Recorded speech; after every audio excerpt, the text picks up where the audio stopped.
সবাইকে শুভেচ্ছা জানিয়ে আজকের সংবাদ পরিক্রমা শুরু করছি।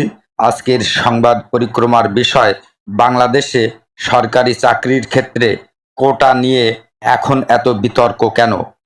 2018 সাল পর্যন্ত বাংলাদেশে সরকারি চাকরিতে 56% কোটা প্রচলিত ছিল, কিন্তু কোটা বিরোধীদের আন্দোলনের পরিপ্রেক্ষিতে নবম থেকে ত্রয়োদশ গ্রেড পর্যন্ত চাকরির ক্ষেত্রে কোটা ব্যবস্থা পুরোপুরি বাতিল করে দেয় সরকার। সরকারি চাকরিতে কোটা ব্যবস্থা নিয়ে এখন ফের বিতর্ক শুরু হয়েছে। কোটা সংস্কারের দাবিতে 2018 সালে বড় ছাত্র আন্দোলন হয়েছিল। সেই আন্দোলনের জেরে এক পরিপত্রের মাধ্যমে সরকার কোটা ব্যবস্থা পুরোপুরি বাতিল করে দেয়। গত 5 জুন এক রিটের পরিপ্রেক্ষিতে সেই পরিপত্রে মুক্তিযোদ্ধা কোটার অংশটি পুনরায় বহাল করেন উচ্চ আদালত। এরপর আবারও শুরু হয়েছে সেই আন্দোলন। কোটা নিয়ে নতুন করে সংকট হলো কেন জানতে চাইলে কোটা সংস্কার আন্দোলনের অন্যতম সংগঠক ঢাকা বিশ্ববিদ্যালয়ের সমাজবিজ্ঞান বিভাগের শিক্ষার্থী নাহিদ ইসলাম বলেন, সবকিছু তো ঠিকই ছিল, কিন্তু আদালতের একটি আদেশে ছাত্র সমাজের ইচ্ছার প্রতিফলন না হওয়ায় আমরা আন্দোলন শুরু করছি। আমরা গত ঈদের আগে অ্যাটর্নি জেনারেলের কাছে একটি আবেদন করেছিলাম।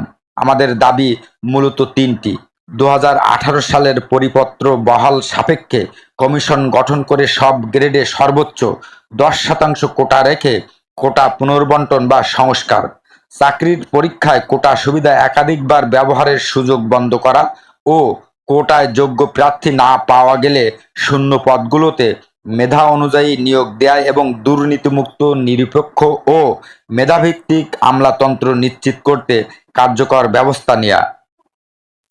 2018 সালে কোটা বিরোধী বড় আন্দোলন করেছিল ছাত্ররা। ওই সময় প্রধানমন্ত্রী শেখ হাসিনা বলেছিলেন, ছাত্ররা কোটা ব্যবস্থা চায় না, তারা আন্দোলন করছে, ফলে কোটা ব্যবস্থা বাতিল করে দেয়া হয়েছে। এ নিয়ে আর আলোচনা করা বা হাওতাশ করার কিছুই নেই। আমি বলে দিয়েছি কোটা থাকবে না। এই বিষয়টি কিভাবে কার্যকর করা যায় সেজন্য ক্যাবিনেট সেক্রেটারিকে দিয়ে একটি কমিটি করে দেয়া হয়েছিল, যাতে এটা বাস্তবায়ন করা যায়। এরপর এই বছর 4 অক্টোবর একটি প্রজ্ঞাপন জারি করে কোটা ব্যবস্থা পুরোপুরি বাতিল করে দেয় সরকার। 2021 সালে মুক্তিযোদ্ধা কোটা বাতিলের অংশটিকে চ্যালেঞ্জ করে কয়েকজন মুক্তিযোদ্ধার সন্তান হাইকোর্টে রিট করেন।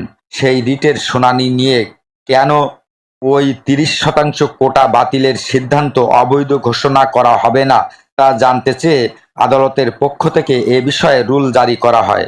সর্বশেষ 5 জুন সেই রুল যথাযথ ঘোষণা করে রায় দেন হাইকোর্ট। এরপর থেকেই মূলত ছাত্ররা আবারও সংগঠিত হচ্ছে, তারা কোটা বাতিলের দাবিতে আন্দোলন শুরু করেছে। এ অবস্থায় আদালতের ওই রায় স্থগিত চেয়ে রাষ্ট্রপক্ষ আপিল বিভাগে আবেদন করছে।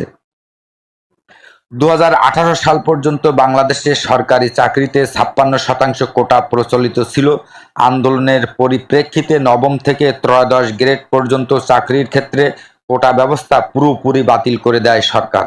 তার আগে এসব পদে চালু থাকা কোটার 30% মুক্তিযোদ্ধার সন্তান এবং তাদের নাতি নাতনিদের জন্য সংরক্ষিত ছিল। এর বাইরে নারীদের জন্য 10%, অনগ্রসর জেলার বাসিন্দাদের জন্য 10%, ক্ষুদ্র নৃগোষ্ঠীর জন্য 5% আর প্রতিবন্ধীদের জন্য 1% আসন নির্ধারিত ছিল। এদিকে মুক্তিযোদ্ধা সংসদ, সন্তান কমান্ড ও বাংলাদেশ মুক্তিযুদ্ধ মঞ্চের উদ্যোগে মুক্তিযোদ্ধা কোটা পুনর্বহাল আন্দোলন ব্যানারে এই আন্দোলনের নেতৃত্বে থাকা ছাত্রলীগের সাবেক নেতা আল মামুন বলেন, 1996 সালে যখন কোটা করা হয় তখন চট্টগ্রাম বিশ্ববিদ্যালয়ের ছাত্র শিবির আন্দোলন শুরু করেছিল। এরপর 2001 থেকে 2009 সাল পর্যন্ত এটা বাস্তবায়ন করা হয়নি।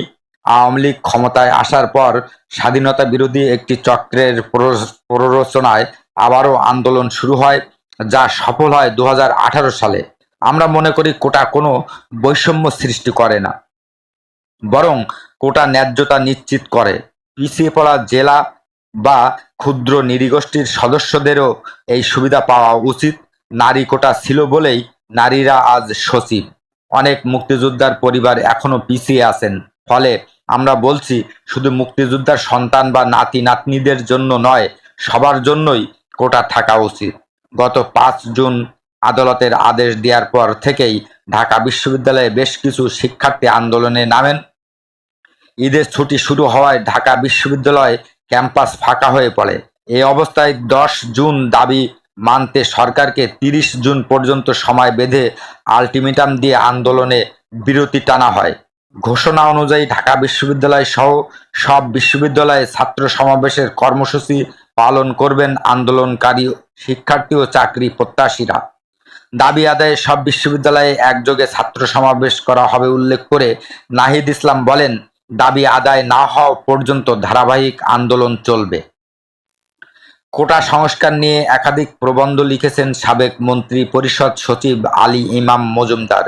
এই সংকটের সমাধান কিভাবে হতে পারে বিবিসির পক্ষ থেকে জানতে চাইলে জনাব মজুমদার বলেন, বিষয়টি এখন আদালতে বিচারাধীন, ফলে এখন আর এ নিয়ে কোনো মন্তব্য করা যাবে না।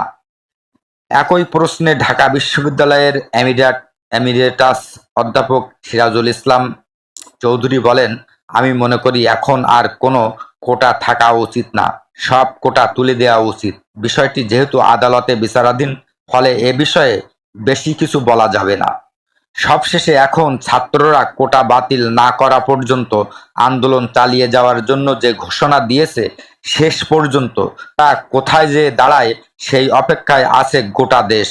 আজকের সংবাদ পরিক্রমা এখানেই শেষ করছি।